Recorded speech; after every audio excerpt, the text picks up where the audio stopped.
दोस्तों स्वागत है आपका आपके अपने चैनल ऋतिक की पाठशाला में। तो बेसिकली आज की वीडियो में हम बात करने वाले होंगे नॉर्मल रेजिडेंट, इसको हिंदी में हम सामान्य निवासी कहते हैं। तो बेसिकली हम ये पढ़ेंगे कि नॉर्मल रेजिडेंट कौन होता है। तो उसको पढ़ने से पहले आपके मन में क्वेश्चन उठना चाहिए कि हम इस चैप्टर में नॉर्मल रेजिडेंट को क्यों पढ़ रहे हैं। यानी कुछ ना कुछ तो रीजन रहा होगा कि हमें नॉर्मल रेजिडेंट के बारे में पढ़ना पड़ रहा है। जब हमने नेशनल इनकम स्टार्ट करी थी तो वहां हमने दो चीजों को पढ़ा था, एक थी आपकी फैक्टर इनकम और एक थी आपके नॉर्मल रेजिडेंट। हमने इनके बारे में चर्चा करी थी बट वहां डिटेल में नहीं कर पाए थे। इससे पिछले पार्ट में हमने फैक्टर इनकम पे पूरी चर्चा करके आ चुके हैं। आज हम चर्चा करेंगे आपके नॉर्मल रेजिडेंट के ऊपर कि सामान्य निवासी कौन होता है और किसको हम नॉर्मल रेजिडेंट मानेंगे अपने देश में और किसको हम नॉर्मल रेजिडेंट नहीं मानेंगे, ताकि उससे हमें ये क्लैरिफाई हो सके कि नेशनल इनकम निकालते समय हमें किसकी इनकम को अपने देश में इंक्लूड करना है और किसको अपने देश की इनकम में इंक्लूड नहीं। तो चलिए दोस्तों वीडियो को स्टार्ट करते हैं।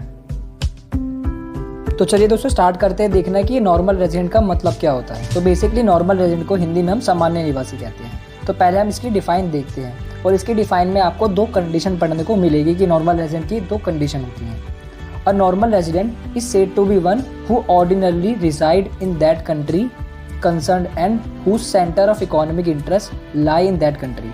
तो बेसिकली नॉर्मल रेजिडेंट के लिए आपके पास दो कंडीशन होती है कि वो व्यक्ति उस कंट्री में रहता हो, क्या होता हो, वो व्यक्ति उस कंट्री में रहता हो, और दूसरी है सेंटर ऑफ इकोनॉमिक इंटरेस्ट। अब आप बोलोगे इकोनॉमिक इंटरेस्ट के बारे में क्या होता है इकोनॉमिक इंटरेस्ट, तो इसके बारे में हम देखते हैं। तो बेसिकली यहाँ से दो चीज़ निकल कर आती हैं कि एक आता है कि ऑर्डिनरी रिसाइड का मतलब क्या होता है, एक इकोनॉमिक इंटरेस्ट का मतलब क्या होता है। तो ऑर्डिनरी रिसाइड का मतलब होता है कि वो पर्सन उस कंट्री में रहा हो, या तो 1 साल रहा हो या 1 साल से ज़्यादा उस कंट्री के अंदर रहा हो। बट ये नॉर्मल रेजिडेंट की पहली कंडीशन है कि अगर कोई व्यक्ति किसी कंट्री में 1 साल या 1 साल से ज़्यादा रहा हो प्लस उसके जो इकोनॉमिक इंटरेस्ट है। अब आप सोच रहे होंगे कि इकोनॉमिक इंटरेस्ट का मतलब क्या होता है। तो इकोनॉमिक इंटरेस्ट के अंदर हम 3 चीज़ों को लेते हैं, प्रोडक्शन, कंजम्पशन और इन्वेस्टमेंट। या फिर आप ये कह सकते हो कि उस व्यक्ति द्वारा वहाँ अर्निंग की जा रही हो, स्पेंडिंग की जा रही हो, कुछ इस प्रकार के काम किए जा रहे हो, तो वो व्यक्ति नॉर्मल रेजिडेंट कहलाता है। मतलब कि अगर हमें किसी को नॉर्मल रेजिडेंट कहना है तो उसको हमें ये कहना होगा कि वो उस कंट्री में 1 साल या 1 साल से ज़्यादा रहा हो प्लस उसके प्रोडक्शन, कंजम्पशन, इन्वेस्टमेंट या फिर उसकी अर्निंग और स्पेंडिंग उसी कंट्री में हुई हो।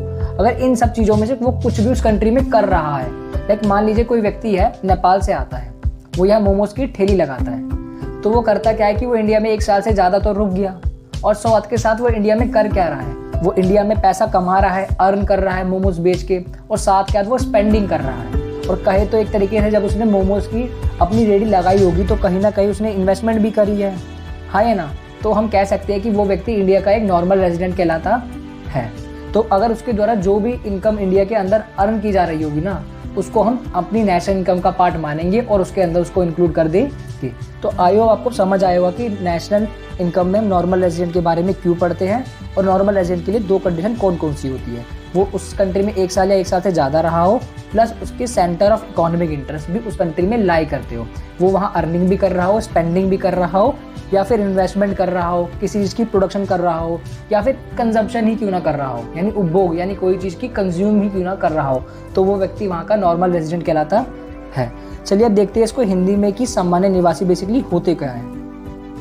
तो एक सामान्य निवासी वह व्यक्ति होता है जो साधारणतः संबंधित देश में निवास करता है, जिसकी आर्थिक रुचि उसी देश में केंद्रित होती है। तो यहाँ भी वही दो बात है कि वो वहाँ रहता हो प्लस उसकी आर्थिक रुचि। आर्थिक रुचि का मतलब होता है इकोनॉमिक इंटरेस्ट। इकोनॉमिक इंटरेस्ट को हिंदी में हम आर्थिक रुचि कहते हैं। उसकी आर्थिक रुचि उसी देश में होनी चाहिए। साधारण निवासी का मतलब है कि एक देश में 1 वर्ष से अधिक अवधि के लिए निवास करा हो, यानी वो उस कंट्री में 1 साल या 1 साल से ज़्यादा रहा हो, तब हम कहेंगे कि वो व्यक्ति क्या है, एक साधारण निवासी है। और साथ के साथ उसकी आर्थिक रुचि यानी इकोनॉमिक इंटरेस्ट भी उसी कंट्री में हो, जैसे उत्पादन यानी प्रोडक्शन, उपभोग यानी कंजप्शन, निवेश यानी इन्वेस्टमेंट जैसी क्रियाएं उसी देश में करता हो, या फिर वो अर्निंग करता हो और स्पेंडिंग भी उसी देश में ही कर रहा हो, तब हम कहेंगे कि वो व्यक्ति हमारे देश का क्या है, एक नॉर्मल रेजिडेंट है और उसके द्वारा जो भी इनकम वो अर्न करेगा वो हमारे देश की नेशनल इनकम में इंक्लूड होगी।